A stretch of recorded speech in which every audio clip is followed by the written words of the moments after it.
walking in the Spirit of God. Because the Holy Spirit will intercede for us na kung saan siya yung nagiging guide natin, nagiging counselor natin every day of our life. But then, if we are not submissive to the work of the Holy Spirit, pwede tayo na mapahamak.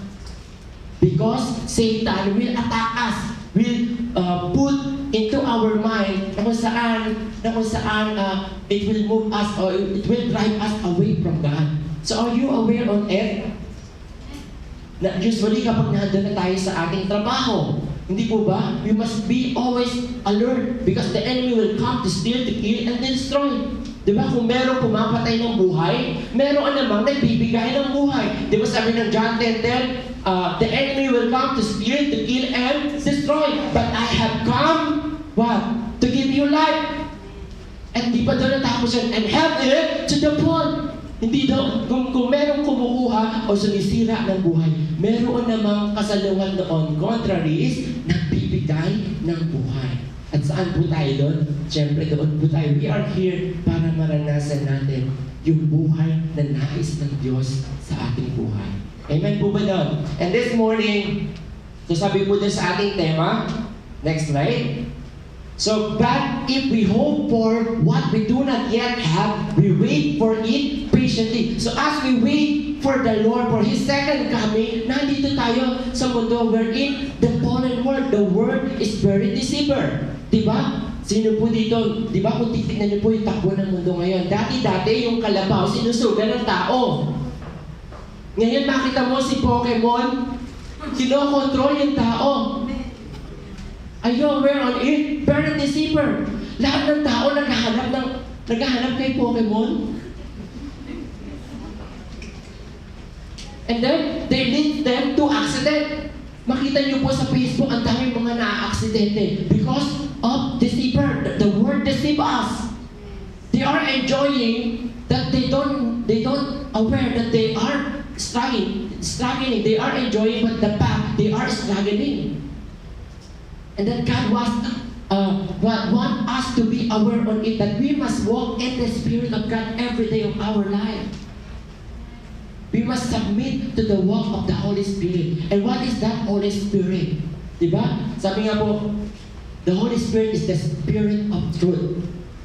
And God, the Spirit will reveal the truth in your life. And if you have, sabi nga po dito, but if we hope for what we do not yet have, we wait for it patiently. And one of the fruit of the Holy Spirit is patience. Very good, children. Diba, sir? And verse 26, in the same way, the Spirit help us in our weaknesses. Because we are all sinners, we are all, ang nature natin, we are sinful, lahat tayo nagkakamali, lahat tayo nagkakasala. And that's why God's provision is the Holy Spirit. And we will tackle today what is the enemy of the Christian life and His provisions in our life, not to be forsaken and to attack in this world. So we must be alert. We must listen to the Word of God, what God speaks to you. Because every day, there is always a battle. Diba, paglabas mo dyan, meron ng battle. Pagpasok mo mamaya sa trabaho, there is a battle. And our battle is not our weapons is not the same with the weapon of this world. Na kapag binato ka ng bato, babatuhin mo din na mas malaking bato. We have a new life with Christ. Dapat si Kristo, yung palaban natin. Yung si Kristo, yung salita niya, ang makikita sa atin. O tingnan mo nga yung katabi mo kung si Kristo ang nakikita. O yung mga struggle. Or they are already deceived. Sabi doon, in the same way the Spirit help us in our weakness, we do not know what we ought to pray for, but the Spirit Himself intercedes for us through wordless groans. So, once that we are praying, tinuturuan tayo ng banal na Espiritu on how we pray. And then the Spirit will lead us to the Father. That's why sabi nga, the Holy Spirit is eternal counselor. What it means eternal? Panghabang buhay. The moment you receive the Lord Jesus Christ, you have the Holy Spirit in your life. Indwelling. You are the dwelling. You are the temple of God. Once that you ask the presence of God, wholeheartedly, definitely He will come to you and you will experience the holiness of God. But sometimes we cannot experience the holiness of God, the presence of God. Why? Because the enemy has attached in us. We cannot see the presence of God because there are many things that hinder us away from God. Maybe it may be the sin, anger, hatred. We are the dwelling place, pero ang nagdadwell, anger, hatred. Kung ano yung binabato ng ating kapwa, salo tayo ng salo. Hello? Sabihin mo dyan sa iyong katabi, hindi ako basurahan. Mukha ba ako basurahan? So, huwag natin gawing basurahan ang ating buhay, we are the temple of God. Na kung ano yung binabato ng mundo, adapt tayo ng adapt. Ayun. So what the word is want to attach us, do not accept. Do not accept it. I don't want this. Because hindi naman ako basurahan eh. I don't like this hatred, anger, jealousy, envy. And once that your heart is pure, you will experience always how good and faithful our God in our life. And you will experience the presence, the power of the Holy Spirit. Kaya nga sabi ng Panginoon, I am with you always. The trials, the problems, not the issue. The issue is, sabi ng Panginoon, I am with you always. What it means always, God never leave you. God never forsake you. What it means, sinabi ng Panginoon, I am always with you. Don't worry, I am your sufficiency. Don't worry, I am your provider. Don't worry, I am your healer. Don't worry, I am your God. I am your Savior. If God is with you, who can be against you? If God is with you, it doesn't care who is against you. Kung sino yung pumana sa'yo, kung sino yung bumangga sa'yo, sila yung mababasa. Because God is with you.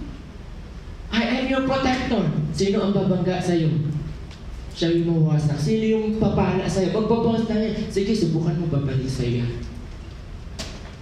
Kaya minsan, natatawa ako sa work of the Holy Spirit. Minsan, the word is one meant to deceive. But then sabi, sige, subukan mo. I have my God. Baka mag-bounce lang sa'yo yan. So minsan nasabi ko, I have tried it. Natatakot talaga yung mga tao yung mga alam nila, they know my stand. Lalo na sa department ko, sige, subukan mo. Babalik yan salita mo. I have my God. No, test me. Test my God in this. Kapag binangga mo ako, ikaw mismo yung mabawasan. And that's why I'm still here for 10 years. God is faithful. And I test it. His word is true. His promises. And God really exists. If you want to seek Him with all your heart, definitely He will come to you. You will experience His love. Because God is faithful for those who will come to Him. Even though we are faithless, but still God will be faithful in us. So sabi doon, verse 27, and He who searches our hearts know the minds of the Spirit, because the Spirit intercedes for God's people in accordance with the will of God. So next slide po. So, sabi po dito, Acts 13:52, and the disciples were filled with joy and the Holy Spirit. So, ibig sabihin, one of the privilege of a Christian life is joy that comes from the Holy Spirit. Sino dito, you are filled with the Holy Spirit today, that you have joy na masasabi mo? Are you filled with the Holy Spirit today? Amen. Praise God. Because joy is not regardless of your situation. Because joy is not regardless of even you have many problems in your life. Because joy is given by God in a personal relationship with God. No matter anumang gulo na meron ka ngayon, if you are with God, if you have a personal encounter and relationship with God, intimacy with Him, you have joy in your heart. Na kahit na nagkakagulo na sa pag mo, payapa pa rin, there is peace in your heart. There is joy. That's why when you lose your joy, maybe you don't have the Holy Spirit. And that's the day today. Today is the day that you must receive the Holy Spirit. That we must walk in the Spirit of God. So sabi doon, and they were filled with the Holy Spirit and spoke the word of God boldly. Sabi ng Acts 6:5, they chose Stephen, a man full of faith and of the Holy Spirit. Acts 11:24, Barnabas was a good man, full of the Holy Spirit and of faith. So, ibig sabihin, one of the great privilege of a Christian is having, sabi po doon, will fill with joy, continually having joy and full of the Holy Spirit. And that's why we Christians, we must have joy and be with the Holy Spirit. If you don't have the Holy Spirit, maybe you are not fully surrender your life to Him. That's why you are not productive. That's why when trials come to your life, para kang si Lulu sa kasilili, lulubog lilitaw. Di ba? Namiss ka niyang upuan mo.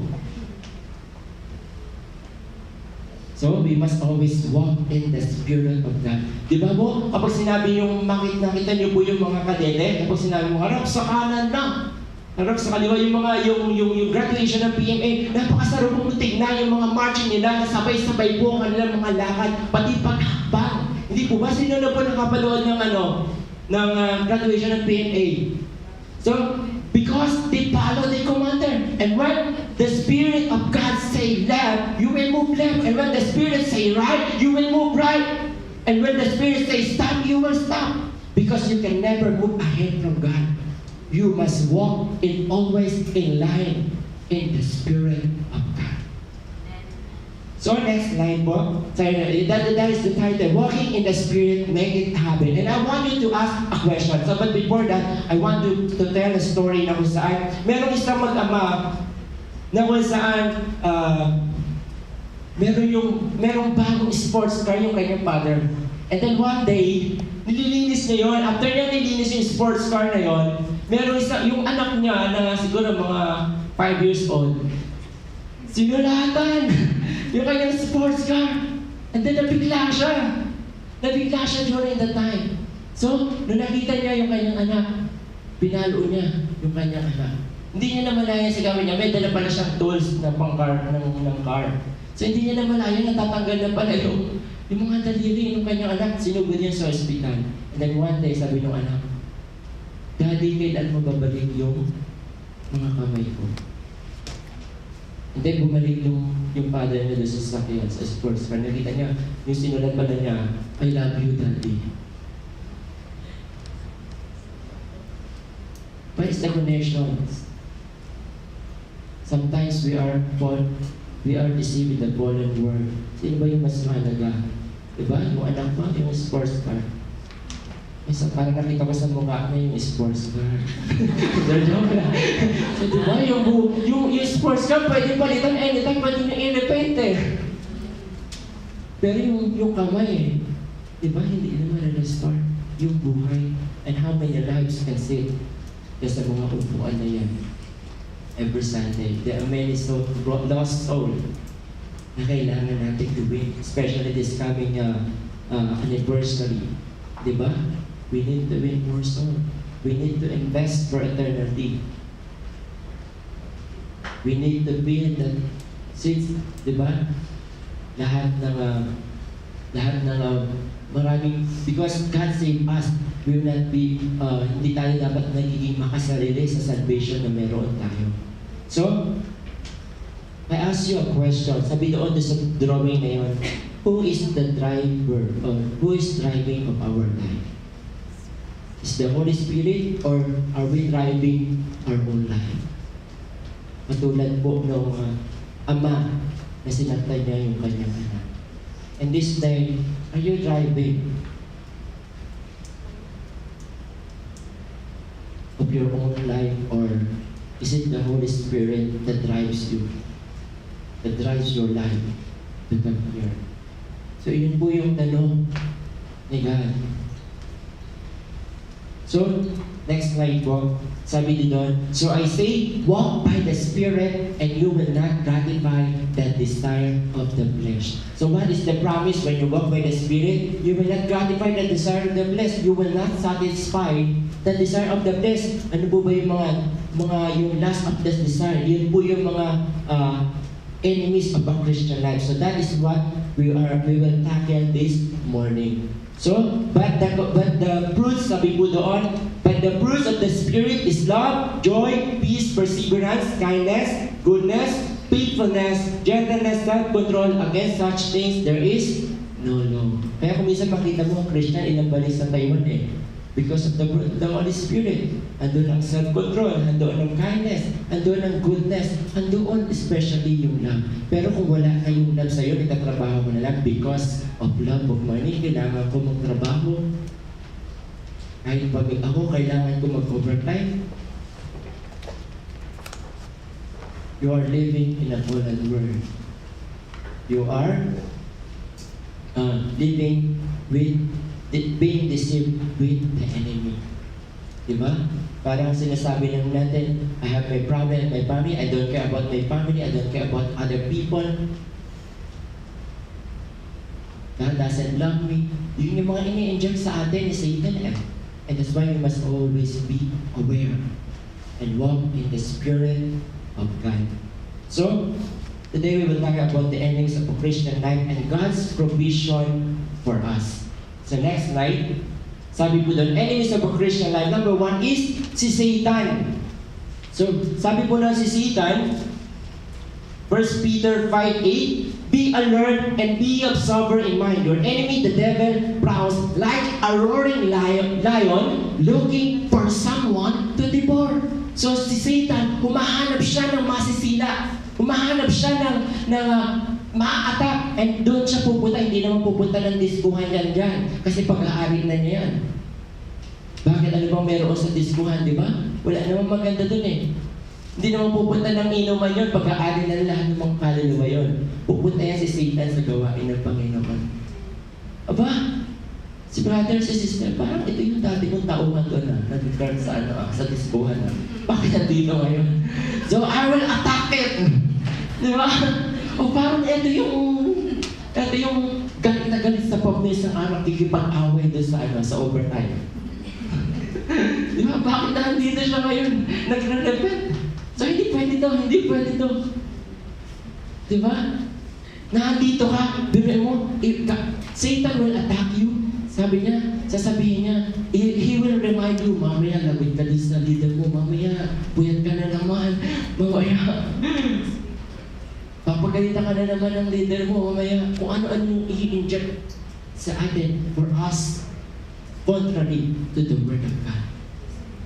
So sabi doon, the thief will come to steal, to kill, and destroy, but I have come that they may have life and have it to the full. Always remember that the enemy is always ready to attack us, to steal the joy from our heart, to kill our life, and to destroy relationship. So do not allow Satan to enter our life. Sometimes we are pretending. Sometimes kailan natin masaya tayo, physically makikita natin, but the fact we are struggling inside because the enemy has already attached us, controlling our mind. Because the enemy, sabi po na, ano ba yung ginagawa ni Satan? How does Satan attack our mind? Sabi, the devil first target as he attack our mind is our past. You want us to focus on our past, especially on our sin. Although they cannot do anything as far as our past is concerned, he bothers us by constantly reminding us about it. Kaya kung minsan na tayo mga Kristiyano hindi makasunod sa Panginoon because of their past. The enemy is always reminding them, but their past. But God already forgiven us. If you know the meaning of the cross, you will know how much God forgave you. If you will look back on that cross, even your past, even your sin na hindi mo pa nagagawa, pinatawad ka na ng Panginoon. All you have to do is to confess what it means to confess, to agree with God that you are a sinner. Confession is not begging for forgiveness. Confession is you agree that Jesus Christ died on the cross to pay your sin. And sometimes we neglect that 1 John 1:9, confess your sin. We repent to God. The forgiveness of God is already given for us by grace. Nobody was deserve to God of His forgiveness. That's why if you confess, what it means confess, agree with God that you are a sinner, that you will become righteous through Him, because nobody will become righteous of their own. Nobody can save their own life but through Christ. That's why when we confess is you agree with God that you are a sinner, that you need Christ to your life. So, the next one, sabi doon, 2 Corinthians 10:4-5, the weapons we fight with are not the weapons of the world. On the contrary, they have divine power to demolish strongholds. So furthermore, when Satan, sabi doon, we allow ourselves to fall into the trap. We fail to see what God is doing in our life. So when you ask for forgiveness to God, when you confess and agree with God that that He offer us this salvation, na kung saan we do not, kumbaga handun pa rin yung fast natin eh. The enemy will remind us of our past. But all we have to do is to focus. Sabi nga, forget what lies behind and struggle on what is ahead. Kung nire-remind ka about your past, make your past an opportunity to focus to God. Make your past an opportunity to learn why God allows that past in our life. Because it is an opportunity to glorify Him. It is a great testimony that the old is already gone and the new has come. That we are now resurrected with a new life with Christ. So, sabi po doon, so yun po yung ginagawa ni Satan. The first one is to attack our mind. Nilalagyan niya ng mga unclean thoughts. Especially kuminsan sa mga gadgets natin, di ba? Kuminsan it is really deceiving. Di ba makita mo nga yung mga tao ngayon, di ba? Makita mo kahit nga sa AUO, makita mo naghahanap sila ng Pokemon. Sabi ko, kala ko ano yung pinag-uhuntahan. Sabi, bakit hindi nila hanapin si God? Di ba? Pero makita ka pa ng drawing na kung saan, instead na yung kalabaw, sinusuga ng tao, yung Pokemon na dito, sinusuga yung tao naghahanap ng... So, sino yung naglalaro dito? Oh, magtaas na kamay ang tao. So, do not be deceived because it leads to destruction. Baka mamaya, hindi mo na malayan, nahando ka na sa hagdan ng hulog ka, and then, di ba? That is what Satan for us is to destroy us, to be ineffective in God's ministry until that you will lose your life, na parang wala nang saysa yung buhay. Full of failures, hopelessness. Di ba? Kaya kung minsan, ang dami, may mga tao na nagpapakamatay, kala nila yun na yung kalutasan ng buhay. Hindi nila alam. Mas malupit pa yung dadanasin nila sa kabilang buhay.